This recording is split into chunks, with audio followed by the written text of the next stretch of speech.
Hello guys, ഞാൻ കുറച്ച് തരി ഉണ്ടാക്കാൻ പോവുകയാണ്. അതിനാവശ്യമായിട്ടുള്ള കുറച്ച് വറുത്ത സേമിയ എടുത്തിട്ടുണ്ട്. അതേപോലെ തന്നെ ഇത്ര എടുത്തിട്ടുള്ള ഒരു 1.5 സ്പൂൺ കാണുമായിരിക്കും റവ, പിന്നെ നേന്ത്രപ്പഴം എടുത്തിട്ടുണ്ട്.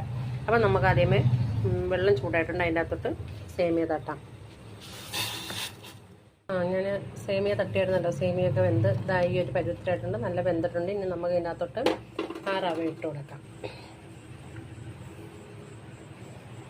പിന്നെ പഞ്ചസാരയുടെ കൂടെ ഒരു നുള്ളി ഉപ്പും കൂടി എടുത്തിട്ടുണ്ട് കേട്ടോ.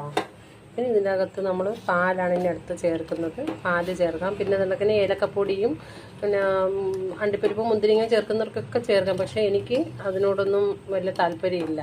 അപ്പോൾ ഇങ്ങനെ കാച്ചി കുടിക്കാനാണ് ഇഷ്ടം. അപ്പം നമുക്ക് ഇത് റവയൊന്ന് വേവിക്കാം. സേമിയയും വെന്തിട്ടുണ്ട്. ഇനിയിപ്പോൾ ഞാൻ ഉപ്പും പഞ്ചസാരയും കൂടി ഇതിനകത്തോട് തട്ടിക്കൊടുക്കുകയാണ്. മധുരം അവരവരുടെ ആവശ്യങ്ങൾക്കനുസരിച്ച് മധുരം ചേർക്കാം കേട്ടോ.